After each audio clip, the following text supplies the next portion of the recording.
All right. Good morning and welcome to this March 5th, 2025 Board of Sanitary Commissioners meeting. I will call this meeting to order. If you'd all please rise with me, recite the Pledge of Allegiance.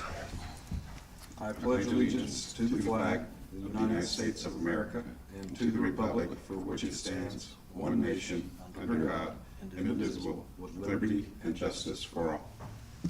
Thank you. You may be seated. Good morning. We have one absence. Mr. Tim Overton, Vice President of the Board, is not with us today.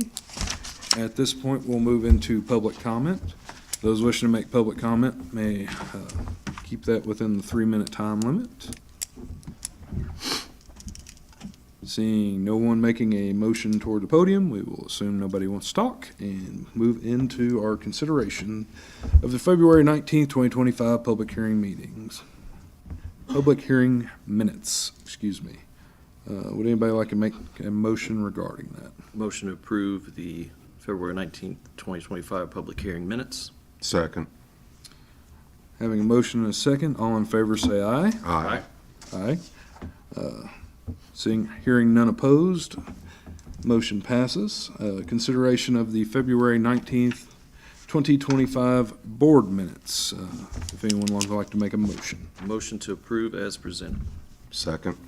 Having a motion and a second for approval, all in favor may say aye. Aye. Aye.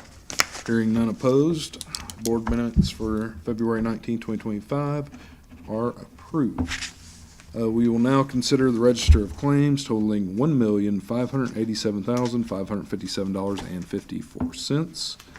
If any commissioners would like to make any statements regarding those, I will have a few of my own toward the end. Mr. Clark? None at this time. Mr. Selvey? None. Mr. Smith? None. And I will speak toward a payment to the Indiana Department of Transportation. I believe it is $938,000 and some change. I can find the exact number here. 948. 948. 948. Page 10. Thank you, sir. My page 9. Yeah, that's page 9 for me for some reason. I'm sorry, page 9. Okay. Yep, $948,800. This is per a memorandum of understanding that was passed, I believe, in 2021. This is payment, basically the match for a federal FHWA Transportation's Alternative, TAP grant to pay for the Kitzelman Trailhead. As part of that work, they will be replacing, abandoning in place and replacing a stormwater line on that property. The anticipated cost to the district would have been $650,000 for that. This is a higher amount because there are additional private funds that are going to be paying for that match. We have sent an invoice to those private entities, which is primarily Cardinal Greenway, for the remainder of those funds, so that's kind of where the difference comes from. And that is by far our largest claim on this register of claims. So if there are any questions or concerns regarding that item, I'll be happy to address them. If not, I will entertain a motion. Make a motion, we approve the claims. I will second. All in favor say aye. Aye. Aye. Hearing none opposed, the register of claims totaling $1,587,557.54 passes. Mr. Rick Conrad is on vacation this week, so there will be no district administrator update. We do have a department head update with Mr. Tom Noble, Director of Engineering. Morning, Tom. Morning, Board. Morning. Tom Noble, Director of Engineering. I'm going to give you a brief, hopefully brief, recap of 2024 and kind of some of the plans we have looking at 2025 for the engineering department. I will start with the street sweepers. Street sweepers picked up 1,798 tons of road debris, with 471 tons being specifically leaves. The number of leaves has grown substantially the last few years, so the street sweepers that number's increasing. We kind of anticipate that continuing to increase each year, so we've kind of had discussions of what we can do to address that. that situation. We did implement Cartograph, which is our asset management software, fully with the engineering department at the beginning of the year. And then when we did the merge with the sewer maintenance department in March, so we implemented them in April. We did 5,850 total tasks department-wide. And I'll kind of go over some of the numbers of what those individual tasks were. We cleaned 120,000 lineal feet of sanitary sewer. To put in perspective, that's about 6% of the total amount that we're responsible for. We cleaned 27,500 lineal feet of storm lines. That equals about 1% of our total. We cleaned 414 storm structures. That includes inlets and manholes. We responded to 447 calls of sewer backups and 64 flooding calls just in 2024. We took 60 calls reporting sinkholes. Our camera crews, we televised 64,610 lineal feet of sanitary sewers, which is equivalent to about 3% of our total, and 35,272 lineal feet of storm, which is about 1% of our total. Something we have done with our camera software and with the Cartograph is anytime we make a video of a sewer line, we update the lateral information. The lateral is what connects from the house. So we are updating our mapping as we're going with correct information. Used to, we would always tell people it's not the gospel, this is what we're showing on our map, but now we are updating that so we can identify where a house ties in at the street. To take that a step farther, in the fall, when we started doing affidavits, we will do a complete video from the clean out to the main. We will add that video to Cartograph, so we will see that lateral information forever, and then we can actually track that lateral from the clean out all the way to our main. So we know, as we do affidavits, as we do main lines, we are constantly updating our map. Eventually, one day, we'll have everything mapped where we can tell where the private sewer that is on the homeowner's property goes and where they tie in on the public sewer. Let's see. Where was that? Got sidetracked, sorry. We did 74 affidavits last year. 16 of them were issues on MSD side, so that's about 20% that we're repairing from the affidavits. But we've already done 29 this year. So in 2 months, we've done 29. Last year, in the whole year, we did 74. So the affidavits have picked up a little bit, but we're still seeing about the same percentage. It's actually a little less. It's about 18% this year of what MSD is required for repairs. So it kind of goes hand in hand with the numbers of what we're seeing as just a maintenance issue or a homeowner issue to what is actually being MSD's responsibility. We completed 301 construction-related tasks. 1,319 lineal feet of sanitary sewer was replaced last year. 418 lineal feet of storm was replaced, and 93 storm structures we replaced in-house with our construction crews. Our survey crew has helped with projects in Beech Grove, Riverview Park, Thomas Park, as well as updating our infrastructure maps and working on our own projects, which I'll kind of get into our projects for the 2025 outlook. Our maintenance crews pumps Prairie Creek, the sanitary holding tanks at Prairie Creek twice a week from April through October while they are open. So to keep them in service and to keep the campers from being able to dump and everything else. For 2025, we currently have crew cleaning McGalliard storm between Tillotson and Wheeling. What we have discovered is that storm has probably never been cleaned.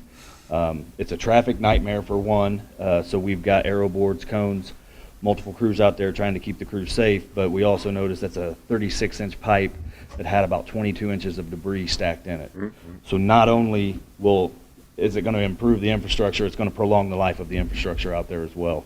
So hopefully when we our next rain event, we'll see some improvements along that corridor of McGalliard.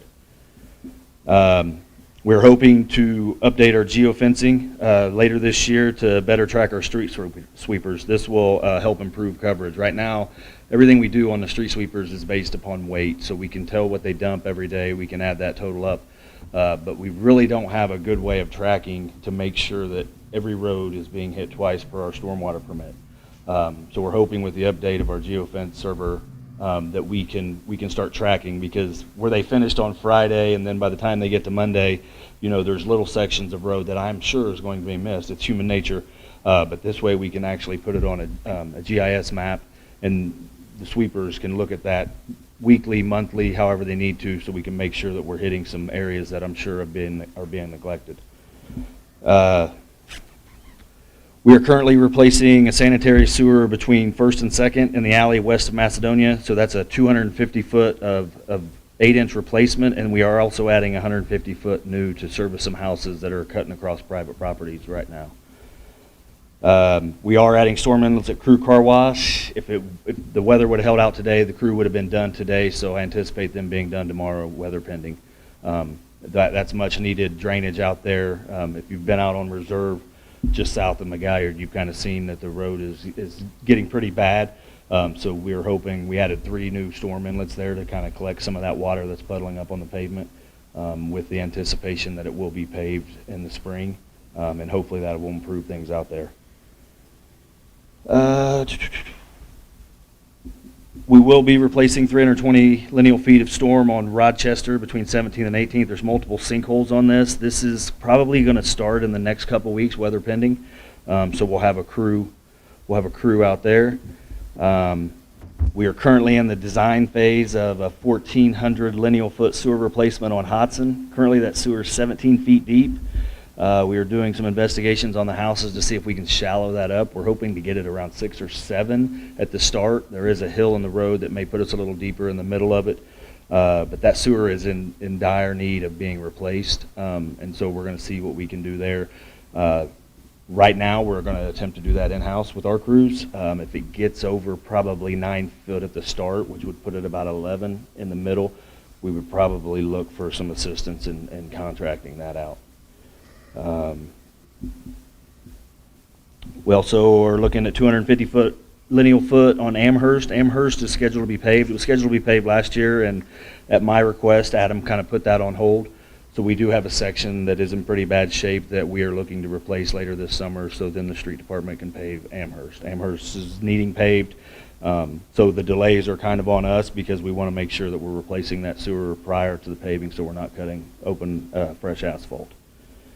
We are looking at adding storm on Delinda. For the people on Delinda, just north of McGuire, out by the BMV, they currently have no storm infrastructure in rain events. The road kind of bowls there, gets pretty bad, and the people can't get in and out of their houses. We're hoping to get that designed this year with the hopes that it will be implemented before East McGuire is paved, and I think that is scheduled for 2026, if I remember right. Looking at improving the storm on Leslie, this is another area that kind of sits down at the bottom of the bowl. Got to redo some inverts on some pipe, but I think we may have an idea of where we can assist those people out there and improve that drainage out there. We have been helping the Whiteley Community Council with drainage for their new facility on Centennial east of MLK. We just have to pothole some utilities later this week, and we're hoping to have a design where we'll give them a good infrastructure to tie into, which will help drain their property there. We are also looking to see what we can do in-house with separation projects within CSO 23. If you've looked at the long-term control plan, CSO 23 is scheduled to be completely separated. The main trunk lines are in, so we think that within our engineering department and our crews that we could do that at a much cheaper cost than what was anticipated by getting those last remaining inlets out of the combination lines. We are looking at a more efficient way to do our manhole rehabs. Probably a year and a half ago, I stood up here and was talking about the pipe patch, which we are using a lot, and then the manhole rehabs. The manhole rehabs, we're looking at purchasing a sprayer to spray the epoxy because of the VOCs and everything. We don't really want our guys like in there putting it on by hand and being exposed to the VOCs in that. So we're getting pricing for a sprayer to make that to where the only part we'll have to do is the flow line, and then the top. The rest of the thing will be a spin caster that will coat these manholes when we rehab them. Last thing, they started on our building last week, delivered it Tuesday and Wednesday. They started framing it on Thursday, and at the end of the day yesterday, it's completely framed and the roof is on it. They did not show up today because of the weather, but we're hoping to have the building completely enclosed and start doing the interior work on our end. Hopefully by the end of next week, they're completed, and the following week we can get the electrician out there, start running wire and doing that. So That's all I have right now. If you have any questions, I'll be happy to answer them.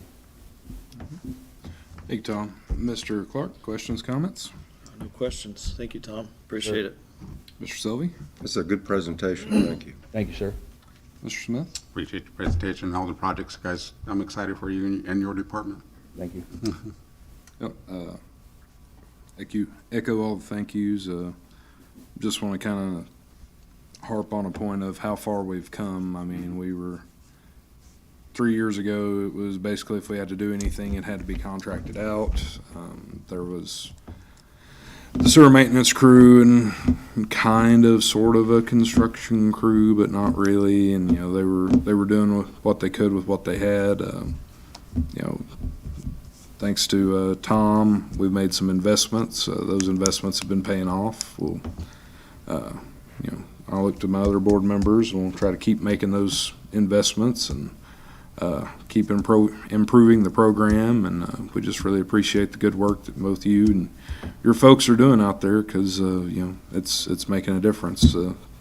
Quality of work's up. Things are looking better. It doesn't seem neglected as it once was. So fantastic work. Thanks, Tom. Thanks, sir. Thank you, board. Thank you. Thanks, Tom. All right.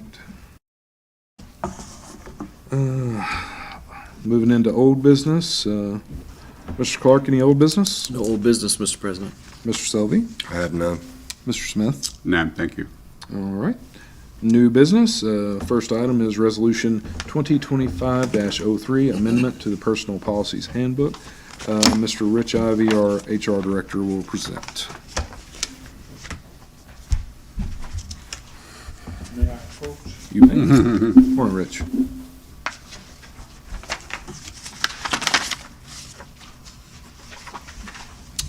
know you guys Thank you. received a copy in the email. Thanks, sir. I did find a typo. I wanted to get that corrected before you made a motion or voted on it. Thank you, Rich.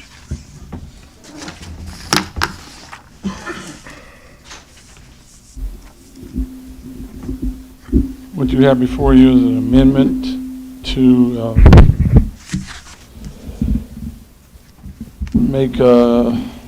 edit the personnel policy, specifically section 2.1, fifth paragraph, referring to personnel policy, criteria for filling vacant positions internally, where we in the past did not consider past evaluations and employee status.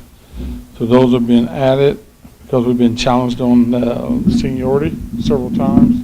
Although seniority is taken into consideration, other things are taken into consideration prior to seniority having influence on the decision process.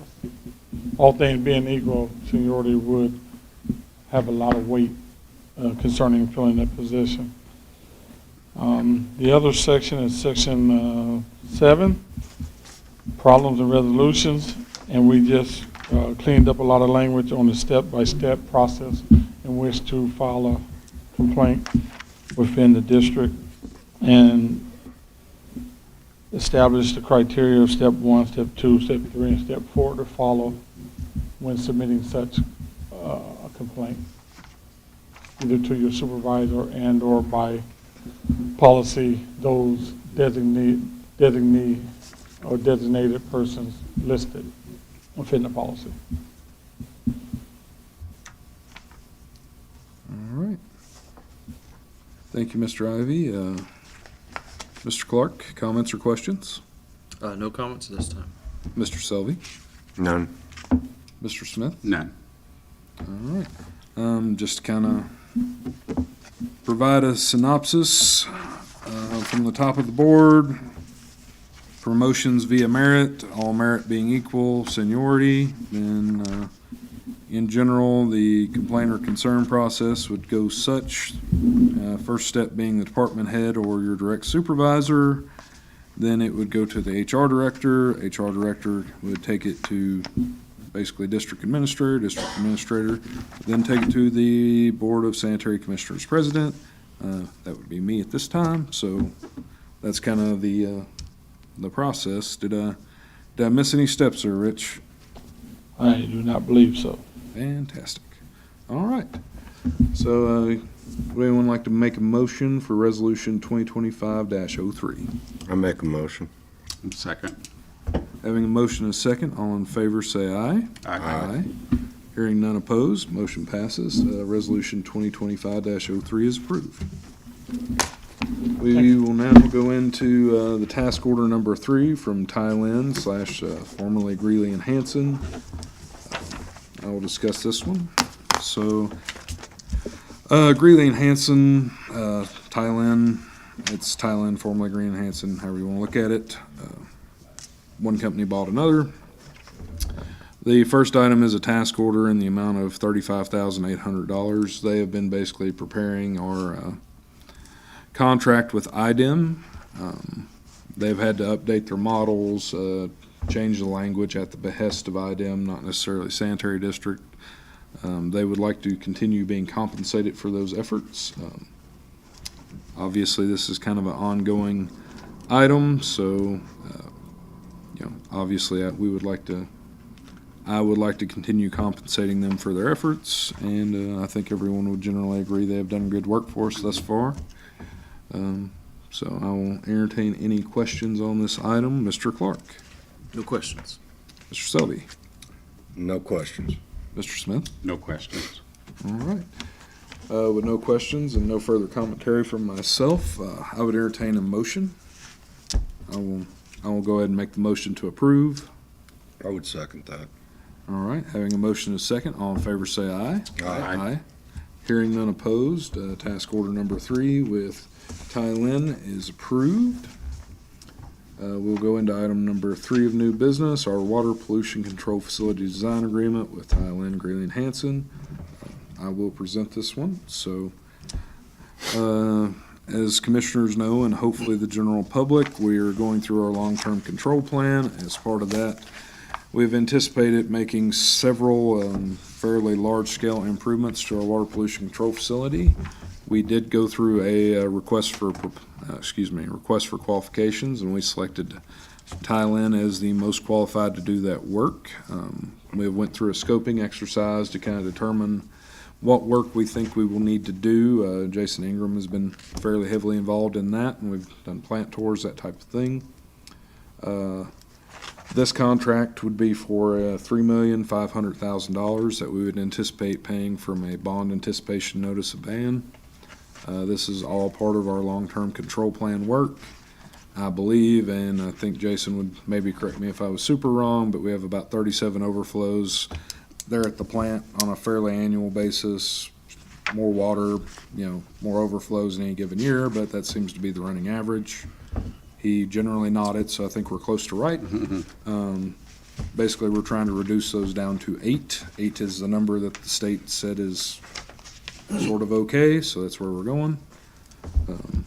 Basically, they will provide an alternatives analysis, because there's a couple, 2 or 3 ways that we can get from 37 overflows to 8 and add capacity to the plant, and a variety of other improvements to make it a little less capital intensive and improve the quality of life of our workers. Our plant is old. It has been upgraded several times throughout history, usually on about a 25 or 30-year basis. Last significant upgrades, I think, were around 2005. There's been some odds and ends in betwixt, but it is honestly just that time again. So that's kind of the basis for the contract, what we expect them to provide. They will give us alternatives on how to best meet the numbers that IDEM's provided to us, and also add the general upgrades that are necessary for it to continue functioning in a worthwhile manner. All that said, Mr. Clark, questions or concerns? I just want to let the public know this task description includes regulatory assistance, preliminary design verification, and as-needed assistance for a total of $35,800. We're on the other contract. Well, 2? Yep. Oh, my fault. I was on 3. So that would apply to item number 2. Okay. of new business. Scratch that from the minutes. No further comment. All right, Mr. Selby, I have none. Mr. Smith. No questions. All right. I will entertain a motion. So moved. A motion, I will second. All in favor, say aye. Aye. Hearing none opposed. Contract for water pollution. This is a professional services agreement for water pollution control facility design agreement with Tylen, Greeley, and Hanson is approved. We will now go to additional board topics. Mr. Clark, None additional at this time, Mr. President. Mr. Selvey, No, sir. Mr. Smith. No additional topics. As usual, I want to say thank you to somebody, and today I'm going to pick on Dina. With all of our rate changes, rate structure changes, moving stuff around, it's mostly been borne by her office explaining why things have changed and what things have changed and where they have changed and how we can change them. And, she does yeoman's work, and her folks remain professional and generally friendly, which is far better than what I would do in that situation.